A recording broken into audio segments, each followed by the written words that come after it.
Good morning. कक्षा 8 हिंदी में हमने क्रिया के प्रश्नोत्तर देखे हैं। आज हम देखेंगे क्रिया के काल और उसके प्रश्नोत्तर, जो आपको आपकी ग्रामर की नोटबुक में अच्छे हैंडराइटिंग में लिखना है। मैंने यहाँ पे बहुत ही शॉर्ट में डेफिनेशन और उसके एग्जाम्पल दिए हुए हैं, तो आप लोग ये लिख लेना। तो सबसे पहले हम देखते हैं काल की डेफिनेशन। काल की डेफिनेशन, काल किसे कहते हैं का आंसर देखते हैं हम। क्रिया के जिस रूप से काम होने के समय का बोध हो उसे काल कहते हैं। काल का मतलब ही होता है समय। क्रिया कौन से समय पे होती है, यानी कि क्रिया का जो समय है वो ही हमें बताता है कि क्रिया का काल कौन सा है। अब हम देखेंगे कि काल के 3 रूप हैं। वो 3 रूप कौन कौन से हैं वो हम देखते हैं। काल के 3 भेद होते हैं। पहला है भूतकाल, दूसरा है वर्तमान काल और तीसरा है भविष्यत काल, पास्ट, प्रेजेंट और फ्यूचर। अब हम देखते हैं सबसे पहला भूतकाल और उसके उदाहरण। बीते हुए समय को भूतकाल कहते हैं, यानी कि घटना हो चुकी है तो वो क्या होगा, भूतकाल होगा। यहाँ पे मैंने एग्जाम्पल दिए हुए हैं, आपको कोई भी 2 ही एग्जाम्पल लिखने हैं। जैसे कल विद्यालय बंद था। दूसरा एग्जाम्पल है बबीत ने खाना खाया। बाकी के सारे एग्जाम्पल है वो अगर आप लिखना चाहो तो लिख सकते हो, बाकी आपको हर एक में 2 ही एग्जाम्पल लिखने हैं। जैसे एक्स्ट्रा एग्जाम्पल है लड़के खेल रहे थे, माताजी ने पूजा की थी, दीदी खाना बना चुकी थी, वर्षा रुक गई थी। ये जो सारे एग्जाम्पल है वो किसके होंगे, भूतकाल के होंगे। अब हम देखते हैं वर्तमान काल। क्रिया के जिस रूप से उसके वर्तमान समय में होने का बोध हो उसे वर्तमान काल कहते हैं। जैसे धोबी कपड़े धो रहा है, अक्षत बाजार जा रहा है, यानी कि क्रिया अभी जब हम सेंटेंस बोलते हैं तब हो रही होती है, तो वो क्या होगा, वर्तमान काल होगा। उसके दूसरे एग्जाम्पल अगर हम देखें, जैसे माँ कपड़े धो रही है, ममता सफाई कर रही है और पिताजी चाय पी रहे हैं। ये जो सारे एग्जाम्पल हैं वो हो गए वर्तमान काल के। अब हम देखते हैं भविष्य काल की डेफिनेशन और उसके एग्जाम्पल।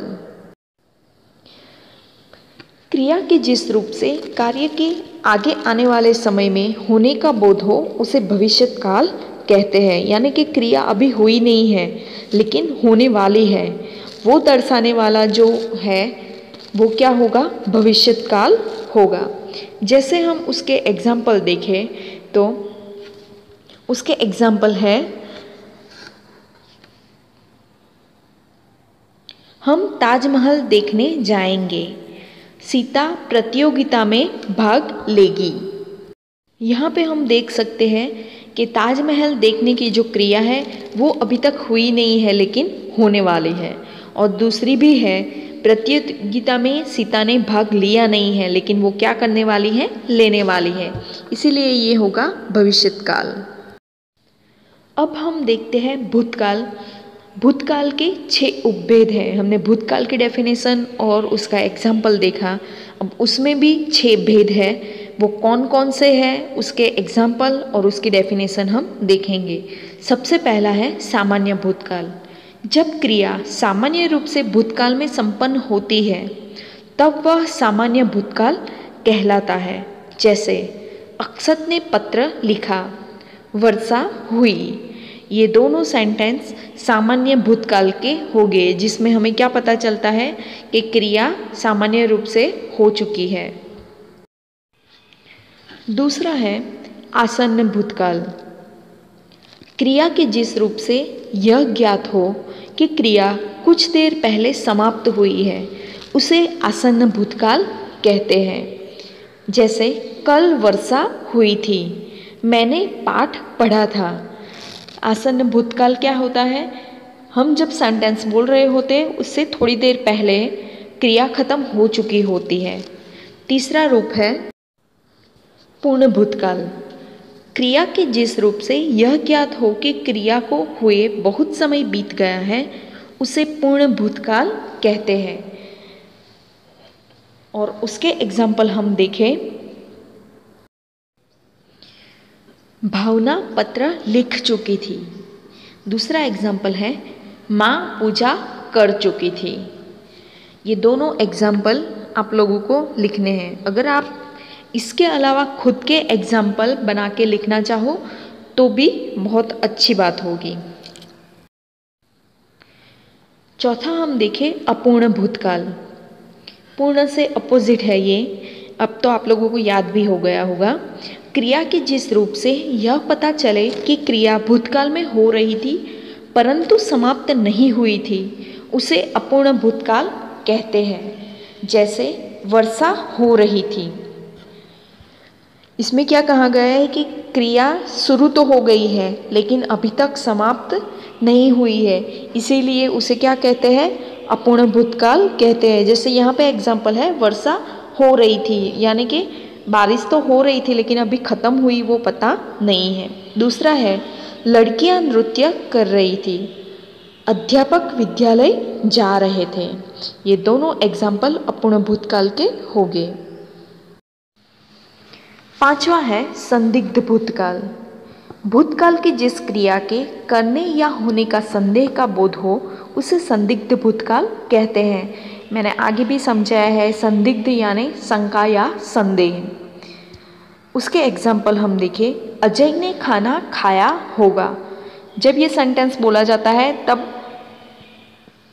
श्योर नहीं है कि खाना खाया होगा, बच्चे स्कूल गए होंगे। अब हम देखते हैं छठा हेतुमत भूतकाल।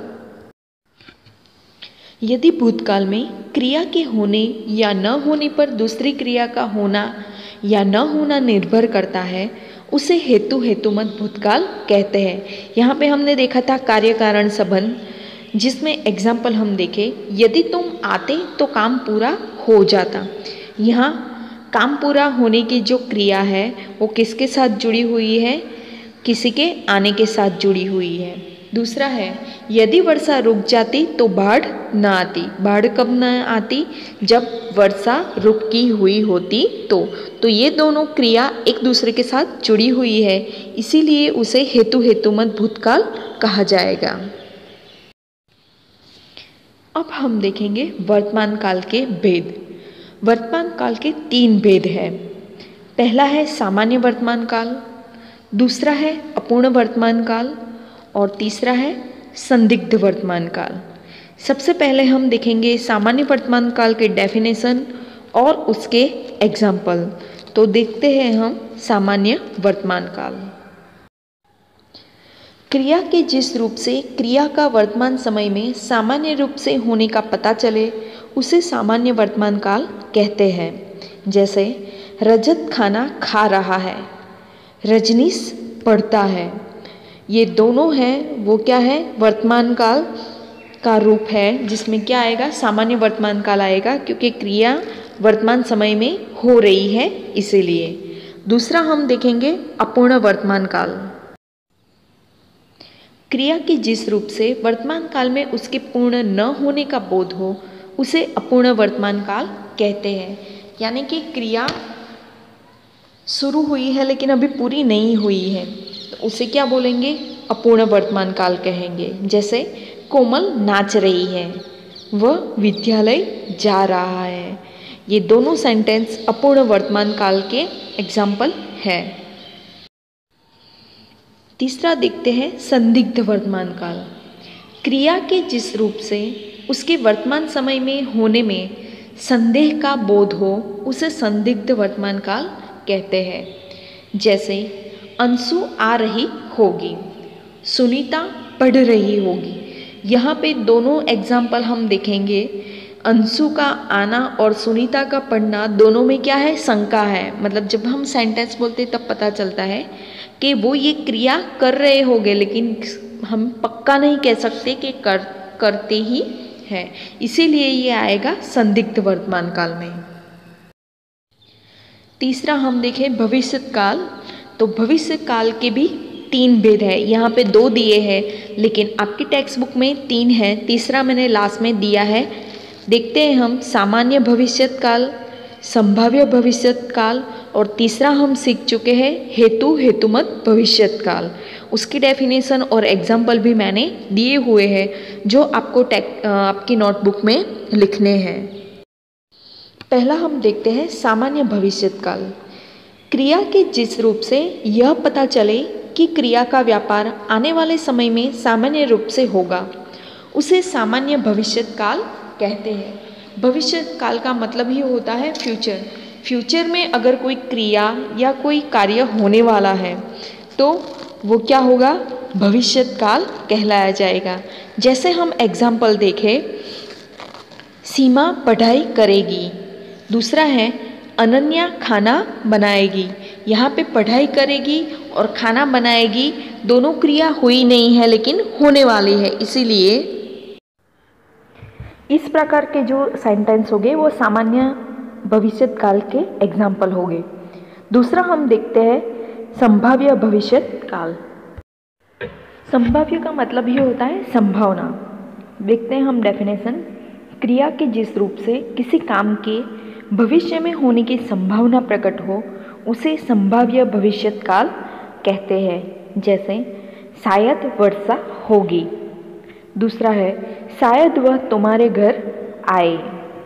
ये दोनों सेंटेंस में क्या है, श्योरिटी नहीं है लेकिन होने की संभावना यहाँ पे दर्शाई गई है। अब हम तीसरा देखते हैं हेतुमत भविष्यत काल। क्रिया के जिस रूप से ज्ञात हो कि भविष्यत काल में क्रिया किसी अन्य के होने पर होगी, अन्य क्रिया के होने पर होगी, तो उसे हेतुमत भविष्यत काल कहते हैं। जैसे यदि टिकटें मिल गई तो हम नाटक देखने जाएंगे, यदि तुम परिश्रम करोगे तो कक्षा में अवश्य प्रथम आओगे। यहाँ पे पहला उदाहरण है टिकट मिलना और नाटक देखना, जो एक दूसरे के साथ जुड़े हुए हैं। वैसे ही दूसरे में परिश्रम करोगे तो प्रथम आओगे, यहाँ पे परिश्रम करना और प्रथम आना वो भी एक दूसरे के ऊपर डिपेंड है, इसीलिए ये जो एग्जाम्पल है वो क्या होंगे, हेतुमत भविष्यत काल के एग्जाम्पल होंगे। यहाँ पे हमारा ये चैप्टर पूरा होता है ग्रामर में क्रिया। इसके नोट्स आप लिख लेना। और यहाँ पे मैंने 10 सेंटेंस दिए हैं, जो 10 सेंटेंस आपको ध्यान से पढ़ने हैं और उसके बाद आपको हर एक प्रकार जो आपने क्रिया के काल सीखे हैं उसकी डेफिनेशन ध्यान में रखते हुए ये जो सेंटेंस है वो कौन सा काल दर्शाता है वही सिर्फ लिखना है। तो देखते हैं हम पहला सेंटेंस। मैं बोल रही हूँ, आप लोगों को ध्यान से सुनना है और फिर आंसर लिखना है। सबसे पहला सेंटेंस मैं बोल रही हूँ, रमा खेल रही है। ये सेंटेंस कौन से काल का है वो आपको लिखना है। मैं फिर से दोहराती हूँ, रमा खेल रही है। दूसरा, पिताजी भोजन करते हैं। तीसरा, पानी बरस रहा होगा। सेंटेंस को ध्यान से लिखना ताकि आंसर लिखने में गलती ना हो। चौथा है, मैं कक्षा में प्रथम आऊँगी। फिर से बोलती हूँ मैं सेंटेंस, मैं कक्षा में प्रथम आऊँगी। पांचवा सेंटेंस है, हो सकता है मेहमान आज आ जाए।